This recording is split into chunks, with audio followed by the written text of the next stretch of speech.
Starvation Reservoir, which is about 3 miles north of Duchesne, Utah, has been compared to a mini Lake Powell. Its steep cliffs, Spartan facilities, and relative isolation give it the kind of rustic feel that recreational professionals call semi-primitive.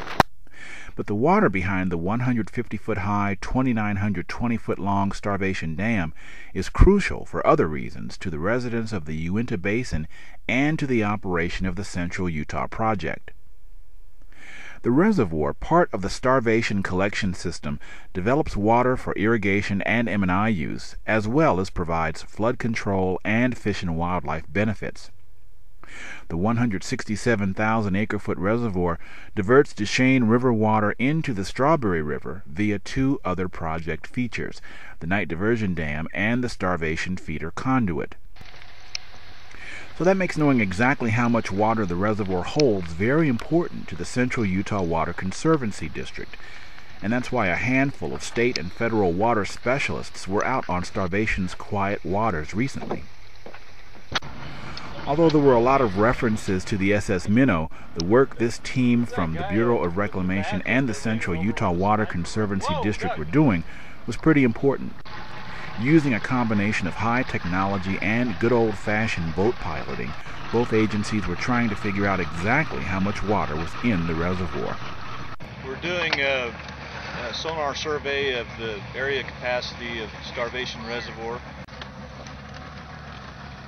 For the water districts, it's important because we can use that area capacity to calculate the inflows and also manage the water. Two teams were at work.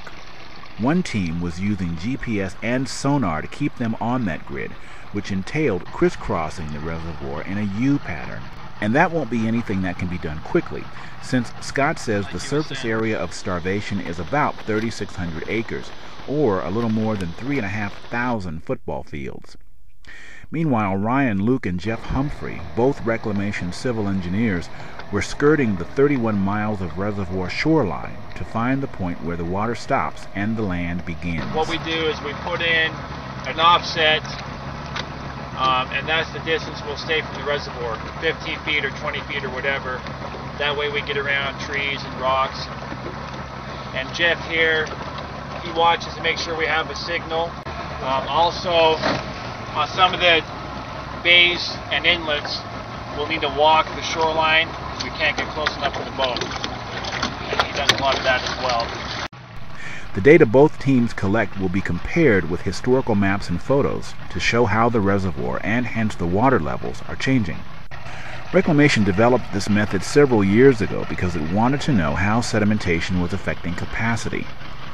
Dams pass water more easily than they pass sediment, which can cause a reservoir to lose capacity over time.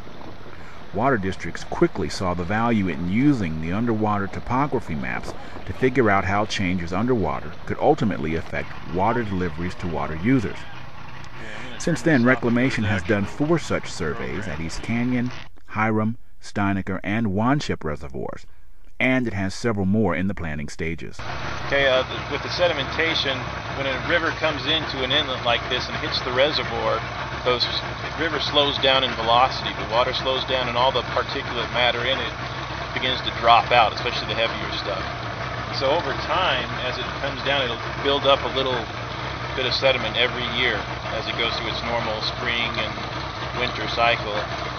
The sedimentation affects the available volume of the reservoir, which available water for downstream users.